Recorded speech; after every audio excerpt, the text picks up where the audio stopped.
வணக்கம் சிவாஜி சேனல் நேயர்களே. இவங்க கூட நடிக்கிறப்போ ஜாக்கிரதையாக இருக்கணும். இப்படி நடிகர் திலகம் சொன்னது நடிகைகளில் 2 பேர். ஒருத்தர் பானுமதி, இன்னொருத்தர் மனோரமா. மனோரமாவை சிவாஜி மனோன்னு தான் கூப்பிடுவார். சிவாஜி வீட்டு எதிர் வீதியில் பக்கம்தான் மனோரமா வீடு இருந்துச்சு. சிவாஜியை மனோரமா முதலாக சந்தித்தது எப்போனா 1954 வருஷம் சிவாஜி எதிர்பாராதது படத்தில் நடிச்சுட்டு இருந்தார். மனோரமா அப்போ வைரம் நாடக சபா நாடகத்தில் நடிச்சுட்டு இருந்தார். அப்போ நடந்த ஒரு நாடகத்துக்கு தலைமை தாங்கினார் சிவாஜி. இந்த நாடகம் திண்டிவனத்தில் நடந்துட்டு இருந்துச்சு. மனோரமா அந்த நாடகத்திலேயே டபுள் ஆக்ட் பண்ணினார். அந்த காலகட்டத்தில் அஞ்சலி தேவி பெரிய ஹீரோயினாக இருந்தார். அவங்கள உதாரணமாக வச்சு அஞ்சலி தேவி மாதிரி நல்லா நடித்தாங்க அப்படின்னு பாராட்டினார் சிவாஜி. மனோரமாவுக்கு ரொம்ப சந்தோஷம். மனோரமா சிவாஜியை முதலாக சந்தித்தது இந்த நேரத்தில் தான். சிவாஜியோட மனோரமா நடித்த முதல் படம்னா ஜீவபூமி தான். ஆனால் அந்த படம் பாதியிலே நின்று போச்சு. அந்த படத்தில் ஒர்க் பண்ணியிருந்தார் ஏபி நாகராஜன். அந்த நேரத்திலேயே சிவாஜி பாவை விளக்கு படத்திலையும் நடிச்சுட்டு இருந்தார். பாவை விளக்கு படத்துக்கு திரைக்கதை எழுதினவர் ஏபி நாகராஜன். நாகராஜனோட சப்போர்ட் மனோரமாவுக்கு இருந்துச்சு. ஜீவபூமி, பாவை விளக்கு 2 பட ஷூட்டிங்கும் டெல்லி, ஆக்ராவில் ஒன்றா நடந்துச்சு. ஜீவபூமி படத்தில் சிவாஜி மயங்கி விடுற மாதிரி ஒரு காட்சி இருக்கும். மயங்கி விடுற சிவாஜியை சரோஜா தேவியும் மனோரமாவும் மயக்கம் தெளிய வச்சு அந்த புறத்துக்குள்ள கூட்டிட்டு போற மாதிரி ஒரு காட்சி அந்த இடத்துல எடுத்தாங்க. அதுதான் மனோரமா சிவாஜியோட நடித்த முதல் காட்சி. அதே ஸ்பாட்டில் தான் காவியமா ஓவியமானு பாவை விளக்கு பட பாட்டையும் அதுக்கப்புறம் ஷூட்டிங் பண்ணினாங்க. ஷூட்டிங் முடிஞ்சது மறுநாள் மழை கொட்டுன்னு கொட்டி தள்ளுது. மறுநாள் எல்லோரும் ஓய்வில் இருக்கும்படி ஆயிருச்சு. சிவாஜி, சரோஜா தேவி, மனோரமா எல்லாரும் பேசிட்டு இருந்த நேரத்தில் சிவாஜியோட போட்டோ எடுத்துக்க ஆசைப்பட்டார் மனோரமா.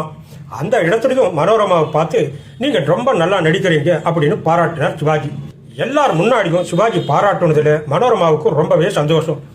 ஜீவபூமி படத்தில் சிவாஜியோட நடிக்கிற வாய்ப்பு கிடைச்சும் அந்த படம் நின்று போனதால மனோரமாவுக்கு ரொம்பவே வருத்தமாயிடுச்சு.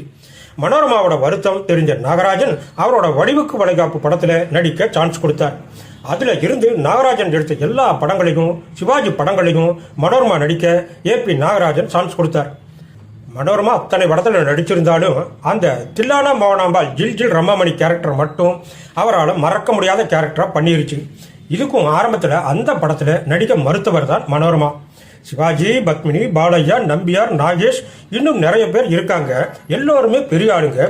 இவங்களை தாண்டி எனக்கு என்ன பேர் கிடைச்சிட போகுதுன்னு வாதம் செஞ்சவர் மனோரமா. ஏபிஎன் தான் சமரசம் செஞ்சு உனக்குன்னு ஒரு தனி பேரை வாங்கி கொடுக்குற மாதிரி நான் செஞ்சு காட்டுறேன்னு சொல்லி மனோரமாவை நடிக்க வச்சார். அந்த ஜில் ரமாமணி கேரக்டர் சினிமா உலகத்தில் எங்கேயோ போயிடுச்சு. தில்லானா மோகனாம்பாள் படத்தில் சிவாஜி, பாலையா, சாரங்கபாணி இவங்க எல்லாம் இருக்கிற ஒரு காட்சியில் தான் மனோரமாவுக்கு முதல் ஷாட்டே வச்சார் ஏபி நாகராஜன். பாலையா, சிவாஜிக்கு முன்னால் மனோரமாவுக்கு தான் ரொம்ப டைலாக்கே இருக்கும். மனோரமாவுக்கு டைலாக் பேசுறதுல அப்போ பயம் வந்துருச்சு. பேச்சே வரலை. ஏபிஎன் கூப்பிட்டு அவங்கள நீ மறந்துடு, நீ என்ன பேசணுமோ அதை மட்டும் மனசில் வச்சு பேசிடு அப்படின்னு சொல்ல அதுக்கப்புறம் சமாளித்து நடித்தார் மனோரமா. இது ஒரு சாதாரண காட்சியாக இருந்தாலும் மனோரமாவால் இதை மறக்கவே முடியாது. காரணம் என்னன்னா, நான் பேச பேச என்னையே சிவாஜி அண்ணன் பார்த்து பரவாயில்ல, சின்ன பொண்ணா இருந்தாலும் நல்லா ஆக்ட் பண்ணுறாளே அப்படின்னு அவர் என்னோட நடிப்பை ரசிக்கிறாருன்னு எனக்கு தெரிஞ்சிருச்சு அப்படின்னு மனோரமாவை பெருமையாக பேச வச்ச காட்சி அது. மனோரமாவோட அம்மா செத்து போன தகவல் தெரிஞ்சதும் 10 நிமிஷத்துல மனோரமா வீட்டுக்கு வந்துட்டார் சிவாஜி. உங்க அம்மாவுக்கோ உனக்கோ அண்ணன் தம்பி இருக்காங்களான்னு கேட்டார் சிவாஜி. யாருமே இல்லைன்னு சொன்னார் மனோரமா. கவலைப்படாத, நான் இருக்கேன்னு சொன்ன சிவாஜி தலைப்பாக கட்டிக்கிட்டு அவங்க அம்மாவுக்கு வெண்பட்டு சேலை, துளசி மாலை எடுத்துக்கிட்டு மனோரமா வீட்டுக்கு வந்து தாய் வீட்டு சீராக மனோரமா அம்மாவோட இறுதி காரியங்களை செஞ்சு முடித்தார் நடிகர் திலகம். சிவாஜி செஞ்சதை பார்த்த மனோரமா எவ்வளவு பெரிய மனுஷன் மூலமா அம்மாவுக்கு இறுதி காரியம் பண்ற பாக்கியம் கிடைச்சிருக்கு, இந்த பாக்கியத்துக்காக நான் செத்திருக்க கூடாதா அப்படின்னு நினைச்சாராம்.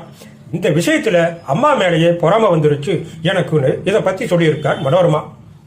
எந்த ஒரு பிரச்சனை வந்தாலும் சிவாஜி கிட்ட சொல்லாம இருக்க மாட்டார் மனோரமா. சிவாஜியோட பாதுகாப்பு தான் மனோரமாவுக்கு கடைசி வரை ஒரு அரணா இருந்துச்சு. வேலை இருந்தாலும் இல்லாட்டியும் சிவாஜி அடிக்கடி சந்திச்சு பேசிடுவார் மனோரமா. 1990களில் மனோரமா ரொம்ப பிஸியாக இருந்த நேரம். இந்த காலகட்டத்தில் சிவாஜி பார்க்கறதுல ஒரு கேப் விழுந்துடுச்சு. இளைய திலகம் பிரபு நடித்த வியட்நாம் காலனி பட ஷூட்டிங்கில் இருந்தார் மனோரமா. அந்த பட தயாரிப்பாளர் CV ராஜேந்திரன். ஒரு நாள் ஷூட்டிங் இடைவெளியில் ராஜு, சிவாஜி அண்ணனை பார்க்கணும், தொடர்ந்து இடைவெளி இல்லாம ஷூட்டிங் நடந்துட்டே இருக்கு. அதனால முடியல. சிவாஜி அண்ணன் வீட்டுக்கு போக சந்தர்ப்பமே கிடைக்க மாட்டேங்குதுன்னு தன்னோட வருத்தத்தை சிவி ராஜேந்திரன் கிட்ட சொல்லி இருக்கிறார். இதை சிவிஆரும் சிவாஜி கிட்ட சொல்லிட்டார். மறுநாள் காலையில இளையதிலகம் பிரபுவோட மகள் ஐஸ்வர்யாவை கூட கூட்டிக்கிட்டு மனோரமாவை தேடி ஷூட்டிங் நடக்கிற இடத்துக்கே வந்துட்டார் சிவாஜி. என்ன மனோ, என்னை பார்க்கணும்னு சொன்னையாமே, உன்னை பார்க்கத்தான் வந்தேன்னு மனோரமா கிட்ட சொன்னார். இதை கேட்டு மனோரமா அசந்து போயிட்டார். நான் சொன்ன ஒரே ஒரு வார்த்தை, அதுவும் வேற ஒருத்தர்கிட்ட. அதை கேட்டுட்டு வந்தாரே சிவாஜி அண்ணன். இதுக்கு மேல எனக்கு என்ன பாக்கியம் வேணும்னு இந்த விஷயத்தை பத்தி பெருமையா சொல்லி இருக்கிறார் மனோரமா. சிவாஜி சில நேரம் மனோரமாவை அத்தாச்சின்னு பாசமா உரிமையா கூப்பிடுவார். இதை கேட்டு மனோரமாவுக்கு ரொம்ப பெருமையா சந்தோஷமா இருந்தாலும் சிவாஜி கிட்ட ஐயோ அப்படியெல்லாம் கூப்பிடாதுங்கண்ணே, நான் ரொம்ப சாதாரணமானவ அப்படின்னு சொல்லுவாராம். அத்தாச்சின்னா மனைவியோட தங்கை ஸ்தானத்தை குறிக்கிற வார்த்தை.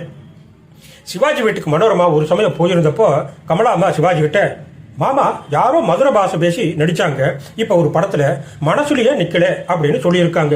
உடனே கூட இருந்த சிவாஜி, பாஷையெல்லாம் மாத்தி மாத்தி பேசுறதுக்கு மனோரமாவை விட்டா யார் இருக்காங்க இப்போ அப்படின்னு மனோரமாவை பாராட்டி பேசினார் நேருக்கு நேரம். அதை கேட்ட மனோரமாவுக்கு வானத்துல பறக்கிற சந்தோஷத்தை கொடுத்ததா இதை சொல்லி இருக்கிறார்.